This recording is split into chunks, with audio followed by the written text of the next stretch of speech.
Bonsoir tout le monde, je suis Antoine. Gabriel, j'ai une grande nouvelle à t'annoncer. Après des mois d'hésitation, j'ai finalement franchi le pas. Bienvenue sur Was Spoken French, cher auditeur. Antoine, tu as l'air très excité ce soir. Quelle est cette grande nouvelle? Je me suis inscrit à la salle de sport. Tu sais, cette grande salle moderne qui a ouvert près de chez moi le mois dernier. J'y suis allé pour la première fois hier et c'était, comment dire, une vraie aventure. Oh là là, raconte-moi tout. Moi, ça fait des années que je pense à m'inscrire dans une salle, mais j'ai toujours des excuses. Comment ça s'est passé? Eh bien, d'abord, j'ai passé une semaine entière à regarder leur site internet. Ils ont des photos magnifiques, des machines qui brillent, des gens souriants en tenue de sport parfaite. Ça donnait vraiment envie. Ah oui, les photos marketing. Elles sont toujours parfaites. Mais la réalité, c'est différent. Pas vraiment différent, mais plus intimidant. Quand je suis arrivé, il y avait déjà beaucoup de monde. Des gens qui savaient exactement quoi faire, où aller. Moi, je restais planté à l'entrée avec mon petit sac de sport tout neuf. Je t'imagine bien. Et qu'est-ce que tu as fait? Tu as demandé de l'aide? Heureusement, oui. Une jeune femme à l'accueil m'a vu et elle est venue vers moi. Elle était très gentille. Elle m'a dit, c'est votre première fois? Parfait. Je vais vous faire visiter, vous expliquer comment tout fonctionne. Ça, c'est rassurant. Moi, j'ai toujours peur de déranger ou de poser des questions stupides. Elle t'a montré quoi exactement? D'abord, les vestiaires. Il faut un code pour entrer et elle m'a expliqué où laisser mes affaires. Puis, elle m'a montré les différentes zones, les machines cardio, les poids libres, les cours collectifs et même une piscine. Une piscine. Ça, c'est luxueux. Et les machines, elles sont compliquées à utiliser. Au début, j'avais peur. Tu vois ces grosses machines avec plein de boutons et d'écrans. Mais en fait, la plupart sont assez simples. Sur chaque machine, il y a des instructions avec des petits dessins qui montrent les mouvements. Des dessins, c'est malin. Comme ça, même si on ne parle pas bien la langue, on peut comprendre. Et tu as essayé quoi comme exercice? J'ai commencé par le tapis de course. Ça, je savais faire. Marcher puis courir un peu. Mais même là, il faut apprendre à utiliser les boutons, vitesse, inclinaison, programme automatique. Les programmes automatiques, qu'est-ce que c'est? Ce sont des séances déjà programmées. Par exemple, marche en montagne où le tapis monte et descend automatiquement, ou intervalle training où tu alternes entre course rapide et marche lente. C'est génial, tu n'as pas à réfléchir. Ça sonne parfait pour les débutants comme nous. Et après le tapis, tu as fait quoi? J'ai voulu essayer les vélos d'appartement. Là aussi, il y a plein d'options, cours virtuels, paysages sur écran, musique. C'est comme être dans un jeu vidéo, mais on fait du sport. Un jeu vidéo sportif? Ça me plaît bien cette idée. Mais dis-moi, tu n'as pas eu peur des autres personnes?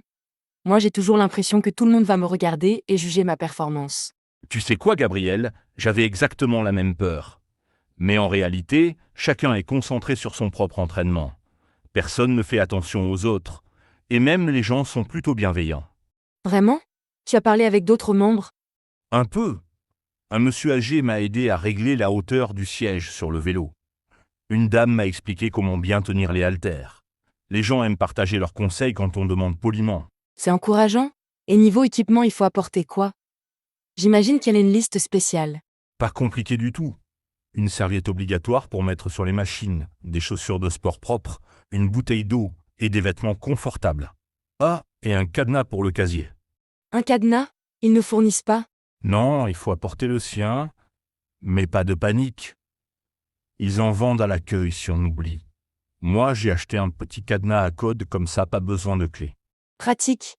Et question horaire, c'est comment? Il y a des moments meilleurs que d'autres. Excellente question. La fille de l'accueil m'a expliqué que tôt le matin et en fin d'après-midi, c'est très fréquenté. Entre 10h et 15h, c'est plus calme. Le week-end, ça dépend. Ça fait sens. Les gens vont avant ou après le travail. Et toi, tu préfères quel moment? J'ai testé le soir vers 19h. C'était plein, mais l'ambiance était dynamique. Il y avait de la musique, de l'énergie. Ça motive. La prochaine fois, je vais essayer l'après-midi pour comparer. Et les cours collectifs, tu as regardé? Moi, ça m'intrigue, mais j'ai peur de ne pas suivre le rythme. J'ai observé un cours de yoga depuis la fenêtre. Ça avait l'air relaxant. Il y avait des gens de tous âges et de tous niveaux. Le professeur montrait les mouvements et chacun faisait de son mieux. Le yoga, ça me tenterait bien. C'est moins impressionnant que les cours de fitness intensifs. Et pour s'inscrire au cours, comment ça marche? Il faut réserver à l'avance, soit à l'accueil, soit sur leur application mobile. Certains cours sont gratuits avec l'abonnement, d'autres payants en supplément. Les horaires changent chaque semaine. Une application mobile? Décidément, tout est digitalisé maintenant. Elle sert à quoi d'autre, cette application? À plein de choses. Voir les horaires d'ouverture, réserver son créneau en piscine, suivre ses progrès, même regarder des vidéos d'exercices à faire à la maison. C'est très complet. Suivre ses progrès, ça c'est motivant. Comment ça fonctionne exactement? Tu peux noter combien de temps tu as fait de cardio, quel poids tu as soulevé, combien de longueur de piscine, et l'application fait des graphiques pour voir l'évolution. C'est addictif. J'adore l'idée des graphiques. Ça transforme le sport en petit défi personnel. Et côté prix, c'est abordable, parce que c'est souvent ça qui freine. Alors il y a plusieurs formules. L'abonnement mensuel sans engagement, c'est un peu cher. Mais si tu prends un an, ça revient à moins de 30 € par mois. Plus tu t'engages longtemps, moins c'est cher. 30 € par mois, c'est le prix de 2 repas au restaurant. Vu comme ça, c'est raisonnable pour sa santé. Et il y a des réductions pour certaines personnes. Oui, réduction pour les étudiants, les seniors, parfois des offres famille. Ils font souvent des promotions, mois gratuits, frais d'inscription offerts. Il faut surveiller leurs annonces. Chez malin. Et maintenant, question importante, tu comptes vraiment y aller régulièrement ou c'était juste l'effet nouveauté? Bonne question, Gabriel. J'ai décidé de commencer petit, 2 fois par semaine maximum. Si j'essaie d'y aller tous les jours dès le début, je vais abandonner au bout d'une semaine. Sage décision? Mieux vaut peu, mais régulier que beaucoup et abandonné. Tu as un planning précis? Mardi et jeudi soir, 1 heure chaque fois. Comme ça, c'est dans mon agenda, je ne peux pas oublier. Et je me suis dit, même si j'ai une mauvaise journée, j'y vais quand même juste 15 minutes. Excellente stratégie. Maintenir l'habitude même les mauvais jours. Et tu as des objectifs particuliers ou c'est juste pour être en forme? Pas d'objectif trop ambitieux. Je veux juste me sentir mieux dans mon corps, avoir plus d'énergie. Et puis, c'est aussi social. Sortir de chez moi, voir du monde, changer d'air. C'est vrai que rester chez soi tout le temps, ce n'est pas bon pour le moral. La salle de sport, c'est comme un petit voyage quotidien. Et tu as eu des courbatures après ta première séance. Oh oui, le lendemain, j'avais mal partout. Mais bizarrement, c'était une bonne douleur. Je me sentais fier, comme si mon corps me remerciait de m'être enfin occupé de lui. Je connais cette sensation. Après une longue marche ou du jardinage, on a mal, mais on est content. C'est le corps qui dit merci à sa façon. Exactement. Et la fille de l'accueil m'avait prévenu, les premières fois, allez-y doucement. Mieux vaut finir en ayant envie de revenir qu'épuisé et dégoûté. Très sage. Et question hygiène, comment ça se passe? Parce que bon, quand on fait du sport, on transpire. Ils sont très stricts là-dessus. Douche obligatoire après, gel hydroalcoolique partout, nettoyage régulier des machines. Il faut essuyer son appareil après usage avec les lingettes fournies. Parfait. L'hygiène, c'est essentiel quand on partage des équipements. Et les vestiaires y sont bien aménagés. Très bien.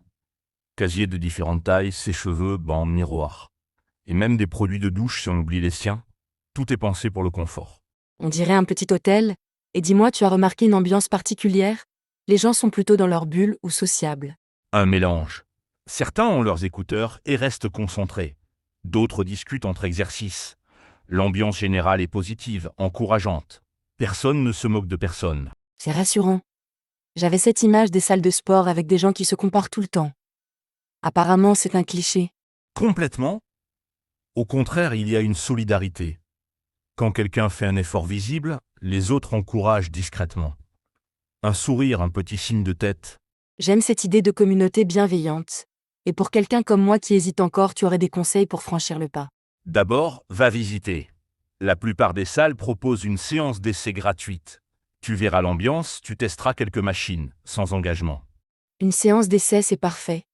Pas de pression, juste pour voir. Et après, si ça plaît. Commence par un abonnement court, 1 ou 3 mois. Ne te mets pas la pression avec un engagement d'1 an dès le début. Laisse-toi le temps de voir si ça te convient vraiment. Logique. Et question équipement, vaut mieux acheter tout de suite ou attendre de voir? Pour commencer le minimum, basket, short, t-shirt, serviette.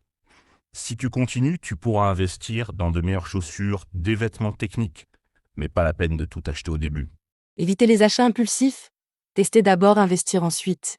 Et toi, maintenant que tu as commencé, qu'est-ce qui te plaît le plus?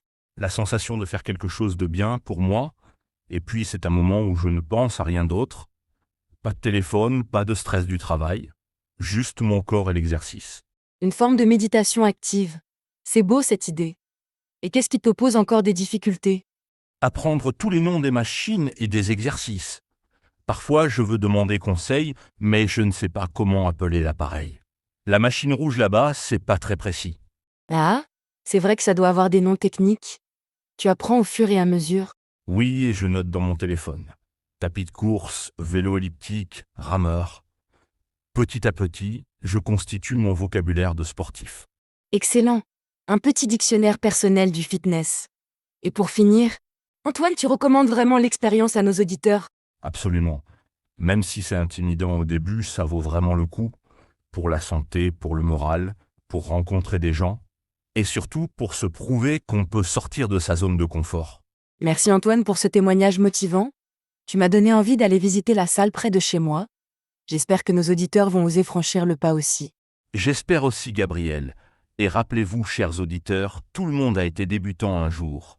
L'important, c'est de commencer. À bientôt sur Waspoken French. À bientôt tout le monde, et qui sait peut-être qu'on se croisera dans une salle de sport. Prenez soin de vous, bonne soirée.